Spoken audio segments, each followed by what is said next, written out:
And that's overlooking the Hudson River. Yeah. Yeah. Um, okay, setting it up. Oh, all right, being live streamed. Hello, everyone. Hey, we are live. Happy Friday. All right, that's right. It's the what 20th month of 2020. We're still going strong, and every It time does we feel like that, doesn't it? I know. So I am so excited because today I am talking with Joshua Harvey, who is at Southeast Missouri State. This is a school I wanted to highlight for a really, really long time. Joshua, would you just mind giving a brief introduction about yourself and telling us a little bit about how you got to SEMO? Sure. I am an instructor here. I'm a music director. I play for some of the classes and music direct one of the musicals each year. And I also teach music theory for actors or for musical theater performers. And then I also teach musical theater history. And then sort of the acting two, or sorry, the theory two sequence, which we call score study, which is kind of a specialized class that we feel like we've sort of invented, but it's basically part of the what most places call musicianship sequence now, musicianship in Got it. theory. So it's like a 2 semester thing. So I came here from Virginia. I was a staff accompanist and faculty accompanist for both the theater and the music departments of Washington and Lee University. And then I went back and my wife and I got married. And then 10 days later, we moved to Glasgow, Scotland. And I got my master's degree in the musical direction of musical theater from the Royal Conservatoire of Scotland. So that was my journey. And then when I came back, I went back to Washington and Lee for about a year, and then this position came open, and my department chair said, "Here, there's a really great growing program that someone I know teaches at, a man named Bart Williams, who's one of our acting faculty, and he also went to the Royal Conservatoire of Scotland. So it was a cool sort of connection. So there are Wow. two of us that went to that program. So then, yeah, we moved here with our son, and my wife was 9 months pregnant and had our daughter here, and then I had to do a show like the next week. So it was a crazy. We never do anything simple in our house apparently, but that's how I got out here to Cape Girardeau. Wow.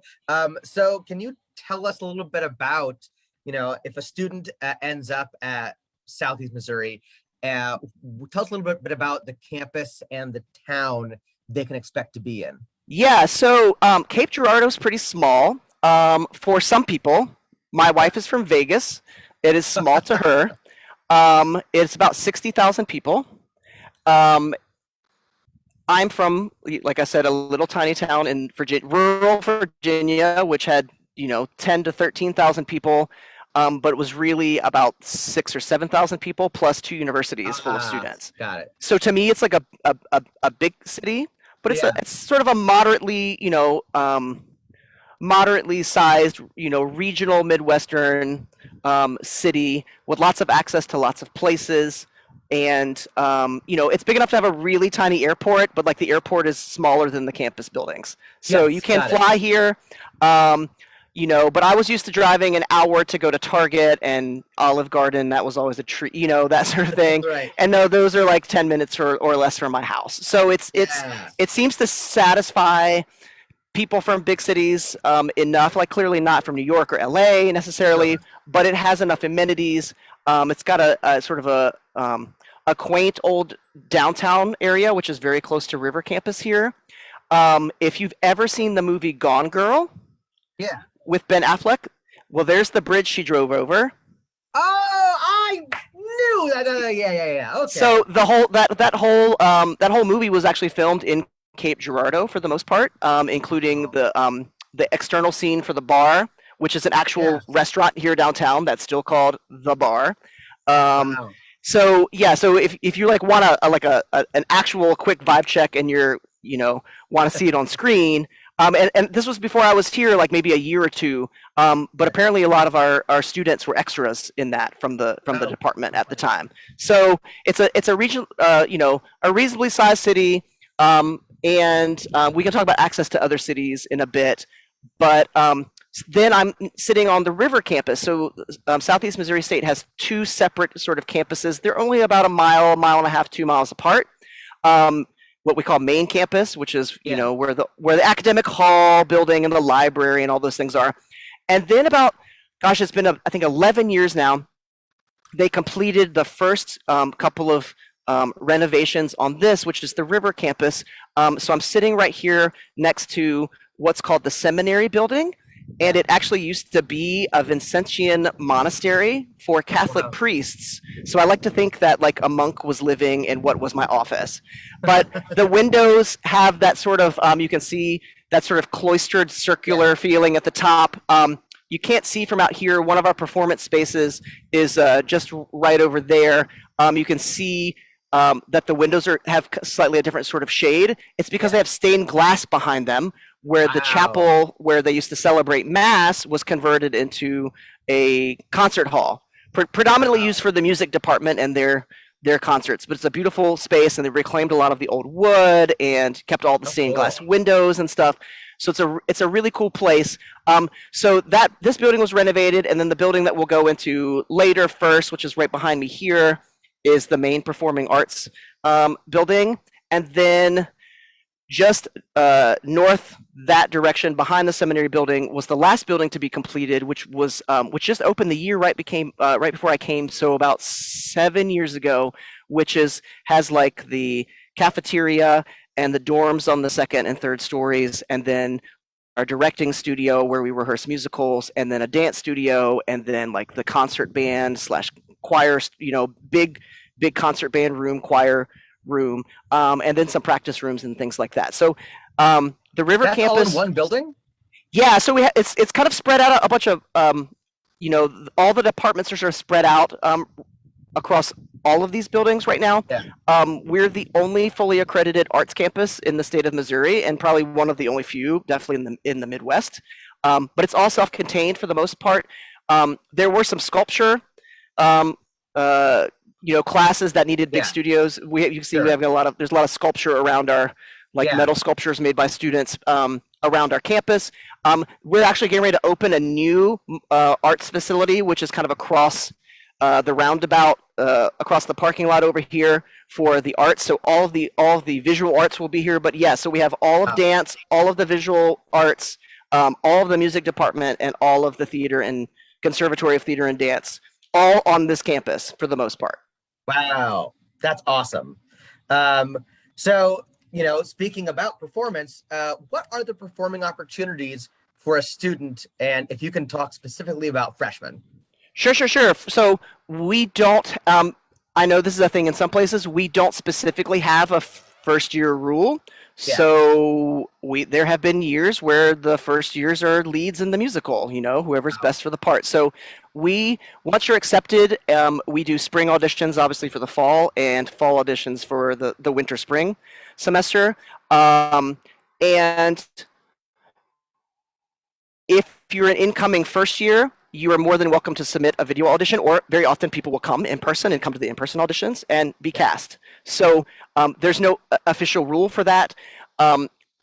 One of the things so basically what we do every year is we have 3 musicals per year, main stage, second Okay. stage sort of rotation. 2 are faculty led, the third is student led. And so people can Cool. be cast in that. And if you're not cast in that, we do have a one per semester casting rule. So once you're in a show, if you're in the musical, you can't be in the next play. Got it. Then we do about 3 or 4 plays a year as well as 3 or 4 dance recitals. So there's a lot happening here. And then we also do a joint music department holiday big band concert with like the jazz band. And so a Cool. lot of the first years cut their teeth because they're not cast, always in Right. the first musical of the year or the first play. And but then they become a cabaret singer with the jazz band and sing holiday tunes around, the end of Thanksgiving time or right before Christmas break or whenever it is. It's kind of variable. Like right last year because of the schedule, I think it was right before Thanksgiving, but this year it'll be right before the Christmas break takes place. And then we have a mass media department as part of our overall college. We're part of Right. the Holland College of Arts and Media, and they do a lot of filmmaking. So we have the Fault Line Film Festival, and so you will see people set up with cameras shooting scenes like, down on the river walk or downtown or sometimes around buildings. But there are opportunities for anyone to do, self work essentially. So we're really interested in students creating their own opportunities. So Cool. before COVID, Yeah. there was also like student reading workshops. Like you would basically like Shark Tank pitch, like, oh, I want to do Falsetto Land, like the first Right. act part of Falsettos or something. Yeah. And we would pay for the rights for that and then do like a workshop production with the students. There were things like the Gender Bent Cabaret. There was a Heroes and Villains Cabaret. One of the student service organizations did Songs for a New World on their own one year. So it's kind of like, the motto for the school is like will to do, and like we want to see what you're gonna do. And so the idea of like also helping you to do your own work is a big part of our campus culture. So much that in some years we're like, y'all are doing too much. You've done Yeah, this, right. the first year you've done 3 cabarets this semester and also been in a show. So people here are very busy, very busy. That's awesome. We have a couple people coming in late. Hi, Clark. Good to see you. We are talking about Southeast Missouri State University, located in beautiful Cape Girardeau. I'm Clark. I'm putting in the comments all the cool, juicy facts that Joshua is giving us as well. So we talked about performance opportunities. What about the curriculum, the training? And if you can talk a little bit about, if I'm coming in for MT, how different is that going to look for my buddy who's coming in for acting? Yeah, so that's really excellent, interesting, and which kind of dovetails into your last question because Yeah. the performance opportunities are also across Yeah. disciplines. So I think in fact the lead of Guys and Dolls right now is an acting major and not an MT major. Wow. So Yeah. we do lots of and other things like we do a Shakespeare every couple of years, and very often they're singing. So lots of times they're cast with musical theater performers. So the difference is porous. One of the main differences is just because of faculty load that in our music curriculum side of things, we do class voice for the first year. So the first day of class, you're standing up in front of your whole, new first year cohort and performing your favorite song to show off. And then we do sort of a head voice sequence with Golden Age and operetta and different things that people are may not be exposed to in the contemporary age, of musical theater. Everyone knows Dear Evan Hansen, but not everyone's sung from Oklahoma. Right. So, Sure. so then you get coached in that class in front of your peers. So then you're learning from other people Yeah. being taught basically voice lessons in public. And we found that to be very, very useful in terms of, right, because you're still basically auditioning in a certain way in front of your peers. You're singing Right. whole cuts, and then getting coached in front of them. So we're working collaboratively from the beginning of your first year. Anyone is open to take that class. We have BAs, we have BFAs in acting. It is predominantly BFAs in musical theater because it's a requirement. And then from there you go into one of the voice studios that we have, so you take private voice for the rest of your time. And like I said earlier, we have musicianship / theory classes and score study from the music side of things that you're required to do as well. So, but again, anyone can take those classes. We're not confined. I've had stage managers take music theory for musical theater performers so they could get better at reading the scores for calling cues. So anyone is kind of able to do everything. It's like very, very porous. Awesome. Yeah, across the board. So and then we have a traditional sort of acting 1 through 4 sequence in the acting side, which would be your first 4 semesters. Then generally your junior year, sometimes your sophomore year, depending on your class schedule and class load and that sort of thing. We have musical theater performance class, which is your sort of acting through song class. Right. But we also have film classes. We have stage combat. You can actually be certified as a stage combatant here Wow. through Dueling Arts International. So we have a stage combat sequence that you can take, which again might be more in the actor track because of time in the MT track. Right. But everyone is open to that, and we have normal classes, actor movement, Yeah. accents and dialects, that sort of thing. But generally speaking, sort of the actors go towards the speech and dialect classes. The MTs go through voice lessons. So the big difference is usually that it's not impossible for a BA or a BFA in Yeah. acting to take a voice lesson. I have some of them right now. It's just harder in terms of like access, and you may get it for like a semester and then a BFA Right. has to take it. So that generally is really the only thing that's sort of like locked in. So there's a bunch of elective possibilities as well as like acting for film, and and then your whole dance sequence classes there. It's also porous. So there's Okay. like major dance classes and also musical theater dance classes, but that doesn't mean that someone may not test into dance. We've got some musical theater performers that are super talented at dance, and they might be in the level 3 ballet and jazz classes, Right. which is not the same as like ballet 3 for musical theater, right? Right. Which may be for people that may not have the same access. I mean, we're in rural Missouri, so access to dance classes is not always something that people have, can afford or even have Sure. access to. That's Right.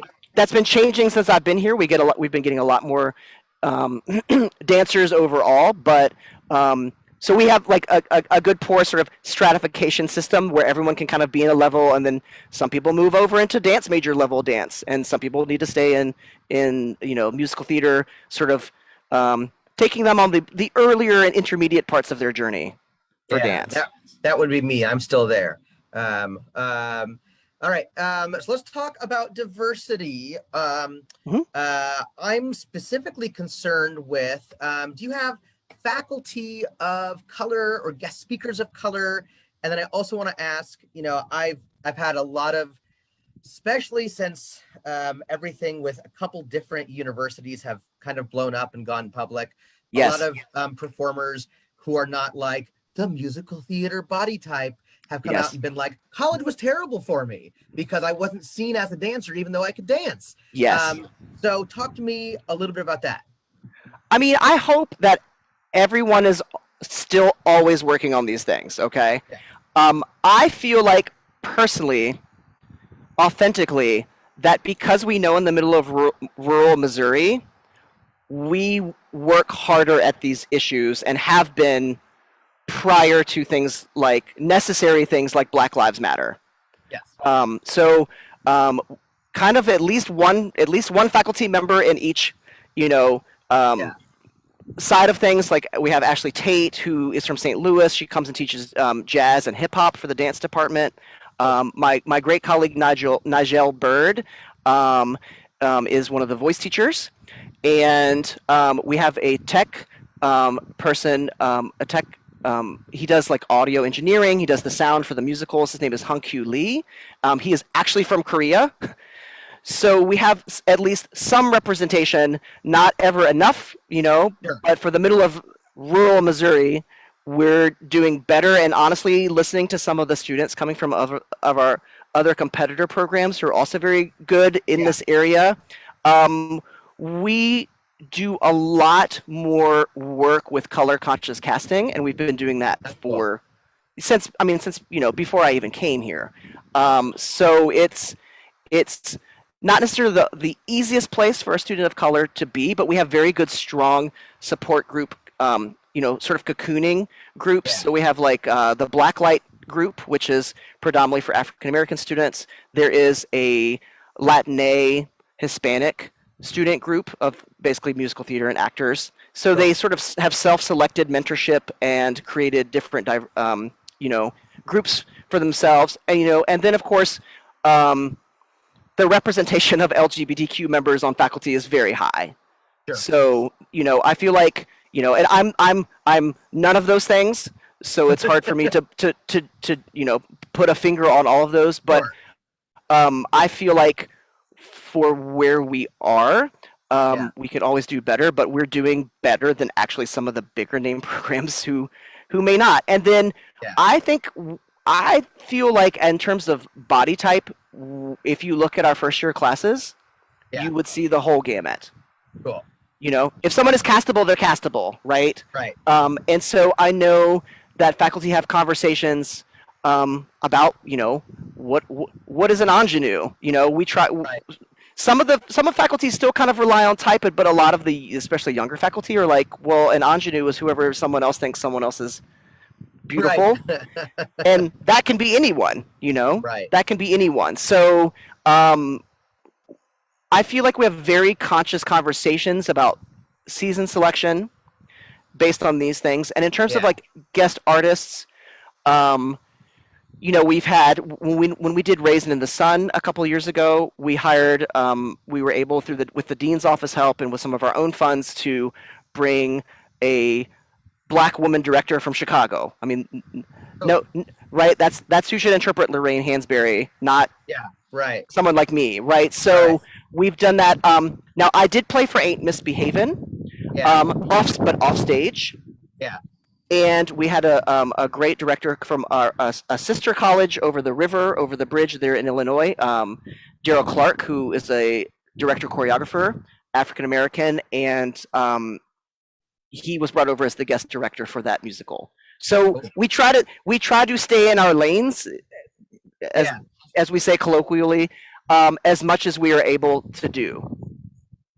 Um, God, Ain't Misbehaving would be such a fun show to play. It was so amazing. It was so amazing, and it's just like from the outset, it was just like, this is my faculty, Yeah.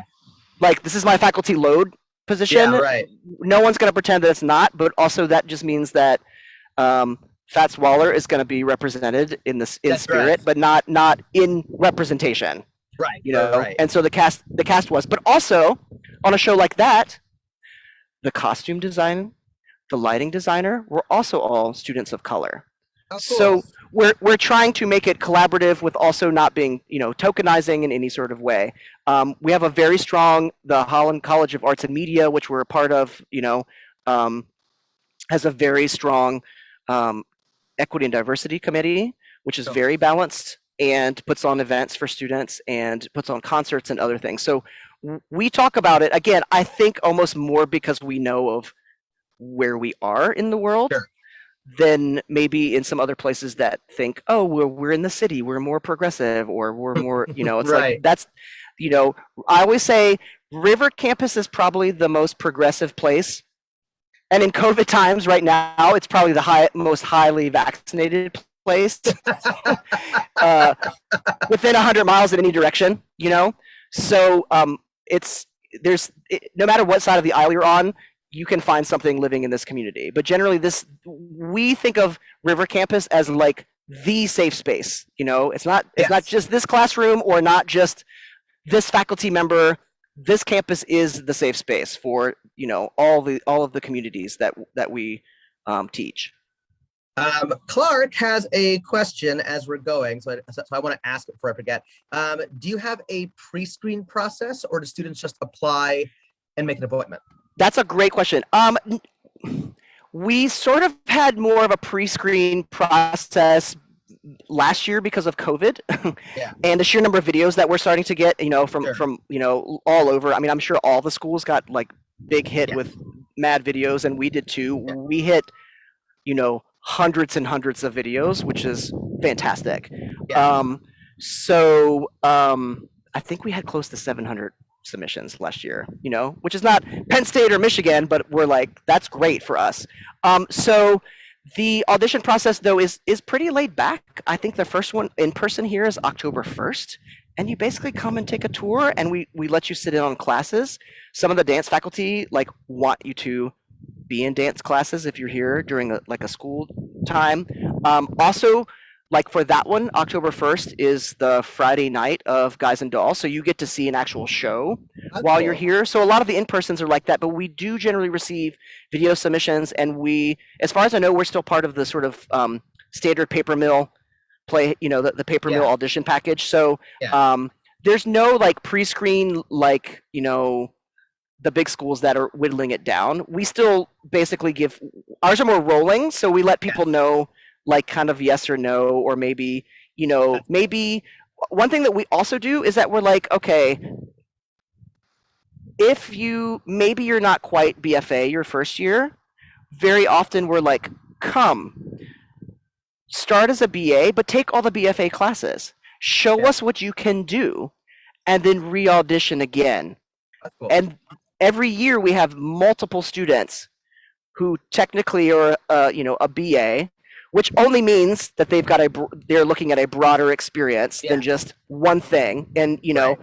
a lot of us are BA minded actually as faculty. I would say most all of us have BAs, and most of us don't have BFAs as our undergrad degrees, right? Yeah, me too. So yeah, I mean, so like we're very trying to be conscious of Yeah. that is a valid path, and in some ways it's a more interesting path. Right. Um, so then people re-audition, and then they get in, and then they become BFAs, and they start voice lessons and do all the normal other stuff. So it's possible to shift. That being said, we also have people decide after the first year, performing is cool, but like, what if I want to conduct a show or something? Yeah. And Right. we don't necessarily have an official track, but we had our first student conductor when we did Shrek right before COVID hit. As far as I know, conduct a main stage. She conducted the matinees, and she kind of created her own joint BA in theater music minor, where she Yeah. basically became a music director. I've had That's so several. cool. Yeah, so we have students like kind of transferring based on their interests and what they love as they discover. Right, that's what college is about. It's not Yeah, just that's being stuck in a exactly what track. it is. Yeah. Yes. So like we have people coming in that are like they're BFAs, and then they're like, I really love music theory and musical theater history and musicology, so I want to be a musicologist in musical theater, or I want to become a music director. We have a BFA in acting right now, who we don't have the same sort of program as some of the London programs, or I think is it Ohio State that's got one like an actor musician track. But we Yeah. have a student that's really excellent at cello, and she's a Oh, BFA actor, and we're like, we can get you cello lessons, and she's already been in one actor musician Shakespeare production of As You Like It at oh, another cool. summer stock university, where she carried the cello on her the front of her, and Yeah. had to play songs and stuff in between the scenes that she was in. So we don't have specific tracks for those things necessarily, Right. but it's still so open and porous that people kind of can create their own place here. I love that.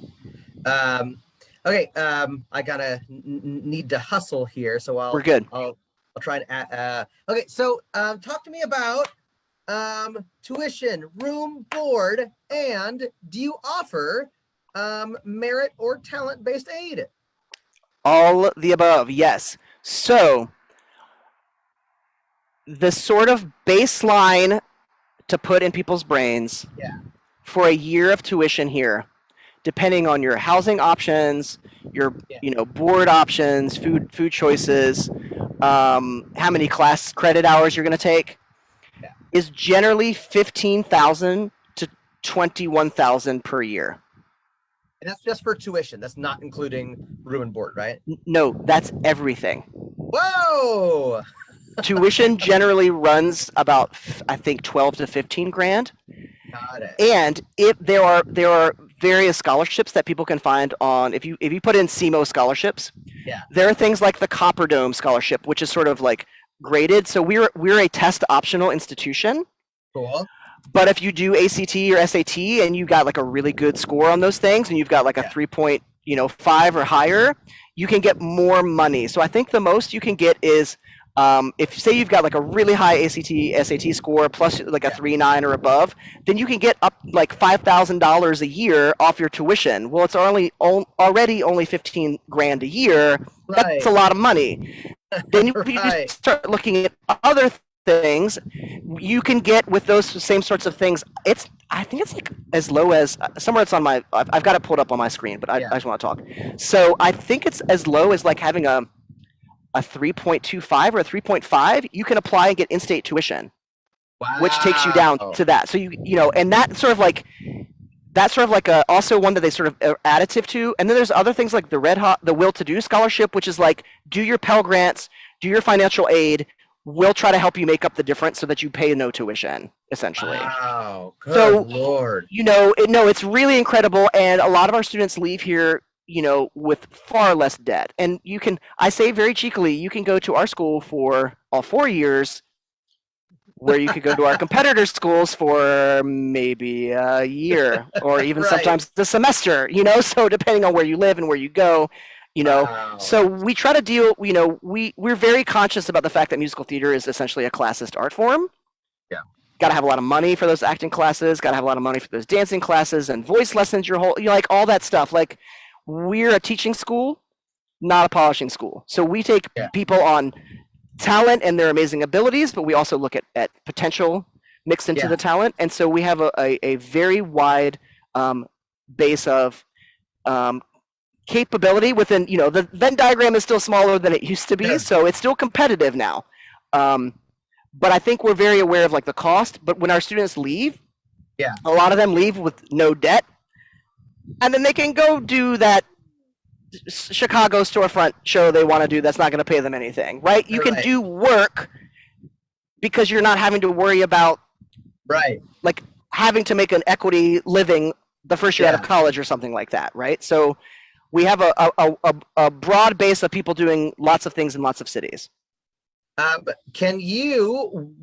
you be willing to show us that beautiful artists area behind you, the performance building? Yes. Let me just grab. So hopefully the internet will hold on. Let me grab my mask here. Okay.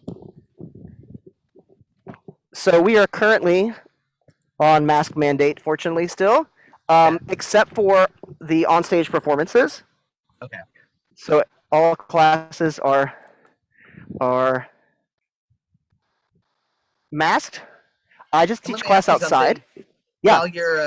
While you're taking us there, do Yep. you know about, because Clark is asking, do you know about how many MT students you take each year? Yes. So the goal is, and this is something that if you talk to people in higher ed, you're trying to figure out what your yield rate is going to be. So Yeah. you generally take like, we generally try to take like 50 to 100, assuming that 25 to 30 are going to come. Got it. It's such a great, affordable place to be, and the talent level is so high in our first years. Each year, it's like the bar gets raised a little bit. Right. That we end up having I'm not sure. I think around 40. Oh no. I think that Wi-Fi gave out like he was talking about. So just to recap though, we were talking about Heidi, yes, freshmen can audition for shows and they can get cast in shows. Good question. So we're talking about around 25 MT freshmen a year. And so Clark, that's an answer to your question. So baseline tuition room board is roughly around $20,000. What? For an honest to goodness MT BFA. Hey, there he is. Okay, Rock. It's so weird. I literally just entered a different building from right outside the same spot. So I heard you talking, so we're good. Okay, great. So Clark, how do you register for auditions? You'll simply apply to the university, and then you will apply to the program as well. And Yep. I presume that someone from the theater department will say, great, when do you want to audition? Or do you simply want to send in a video? Exactly. 100%. Right. Awesome. So I'm going to just walk really quickly. So you can see a little bit of, this is the Performing Arts Building. You will see, I don't want to peek in too much. I think there's a class going on there. There's a dance going on in there right now, and get to overlook the bridge while they're dancing, which is lovely. And then I will take you over here to the black box. So we have a student here, actually from New York City, whose stepmom is a stage manager on Broadway. Wow. And when they came to visit, they saw the black box and were like, this is bigger than some, this is not a black box, this is bigger than off-Broadway houses. So right now it's full of stuff because it's it's kind of the place where they're building the set for Guys and Dolls right now. Wow, that's a heck of a black box. Yeah, no, it's very large. It's very Yeah. big. It's fully mounted for basically Wow. main stage productions, Yeah, right. just in a smaller space. It also you can drop. There's basically a pit under where some of that stuff was, where you can extend the seating down, so it can be sort of more like a Wow. normal stage seating, but you can also do in the round. So it's like thruster in the round, basically. It's very Right. flexible. So they Wow. designed based on that. So I'm walking through the main atrium here. Now, I don't want to risk the internet again, but you can hopefully see Yes. across the quad there. There's a tent where we have classes. It's the COVID tent, essentially. And then across through the quad there is the other building that has the dorm, the cafeteria, and all those other big directing studios where we actually rehearse plays and musicals. So it's, again, it's Wow. all right here. And then I'm going to walk you up here. I think they're getting ready it looks like they're doing some light work for, my guess was Havana from Oh. Guys and Dolls, Oh, right. because it looks like neon. I'm I'm not conducting that show. I'm going to play for it, but I don't know. I don't really know. Joshua, do we lose you again? Sometimes theaters have um, a lot of concrete wall Area. there. Hey, there we go. There we go. Okay. Whoa! Wow! Wee!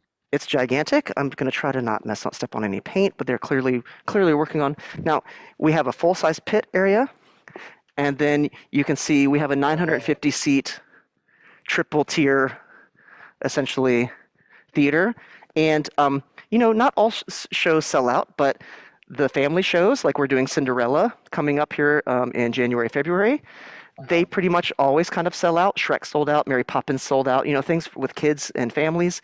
Um, it's pretty incredible to walk out to 1,000 people for, 7 nights of a show or something like that. Can I ask you, Josh, Yeah, is that real fly space? yeah. Wow! So just to explain to everybody who's not familiar, that means that like you can have full sets that fly in and out, and then you don't have to do all the messy backstage. Oh, we gotta push this out. We gotta push this on. Roll up sets. They can just fly in and fly out. Y'all, a lot of people don't have that in their college experience. This is Nope. really, real cool. Yeah, and you know, um, for example, I'm thinking of gigantic set pieces that we've had. Yeah. They had a gigantic cutout Statue of Liberty when we did On the Town. That was like two or three stories tall.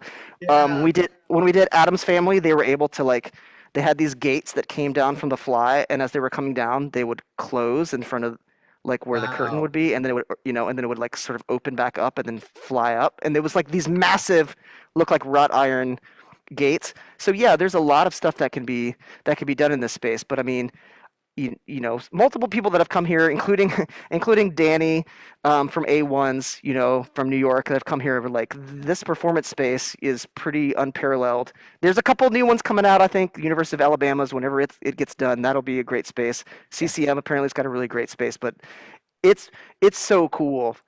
It's so cool just as the conductor. I couldn't even imagine what it would be like to be My gosh. on Yeah. the stage and walk out and see this place full with almost 1,000 people No on a sold out kidding, show night. man. So it's a really cool it's a really cool place to do a show. So I have to run here, but before I do, I want to ask, um, what have what have we missed that you're like, ooh, I want to make sure that students know about XYZ. I may have lost Josh again. Um, but I do want you to look at that last comment that I have in the chat, everybody. Oh, there he There is. we go. Yeah, sorry, Uh, just moving through.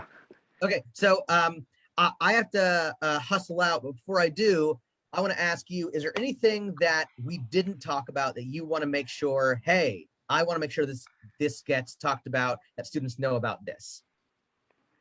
Yeah, I mean, I think one of the things that we didn't talk about um, was so the two things that were also that you had in your questions that we didn't talk about was like we generally do a showcase in New York.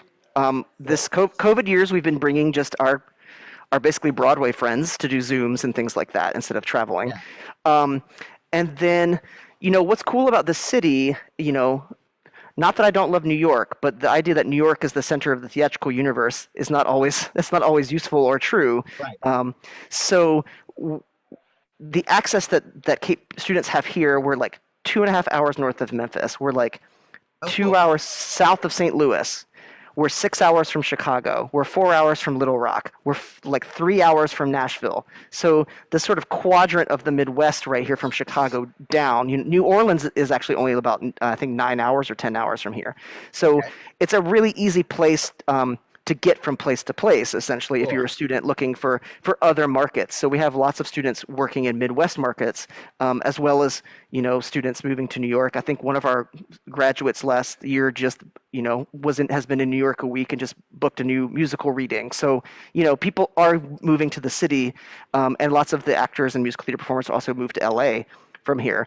But there's a lot of people kind of staying in the middle and doing great work and doing shows. And great art because they can out here. Totally. I mean, if you want to work professionally doing regional theater, ain't nowhere better than the Midwest. Right.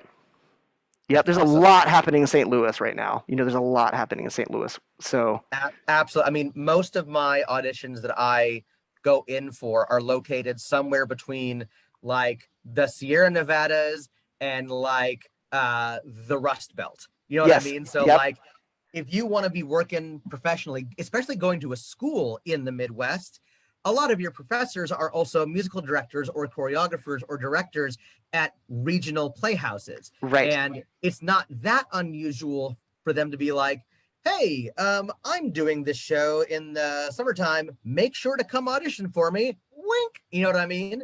Right. So just by proximity, just like there are perks of going to school in New York City, there are real perks of going to school in the Midwest, which is early and lots of professional opportunities. Yes. And again, because a lot of our students don't have debt, you can actually take on those opportunities. Okay, I have to run, but before I do, Josh, what is a good way for students to contact you if they want to know more about SEMO? Absolutely. So my email address is very easy. It's my Yeah. first initial and my last name, J Harvey Okay. at cmo.edu. And that is in the chat, everybody. So reach out to Josh if you want more information, and Please reach out do. to me if there are questions that you might have about SEMO. Oh, Haley, it's a relatively small school. Do you know about how many students you have, Josh? Yes. So overall, the campus Yeah. is I think it's about 13,000 students, but I would say the conservatory, the Dobbins Conservatory, which is Yeah. the theater and dance program, um, it's pushing about 212 this year, 220, something like Cool. that. So it's about 200 students throughout the entire, that is inclusive of dance, inclusive of all of the BAs and BFAs and acting too. Awesome. Great. And y'all, it is a real campus. It's not like a bunch of buildings clustered around the city, but you're not that far from other cities, which I also like a lot. So you kind of get the best of both worlds. And did I mention 20,000 with tuition, room, and board? And that's if you're Jeff Bezos, and you're coming in from out of state. So it just can't get any better. Josh, thank you so much Thank you for so joining much. us. Thank you. And I look forward to sending a lot of students to you this year. Please do. We'd love to have you. Okay, take care. See ya. Bye-bye.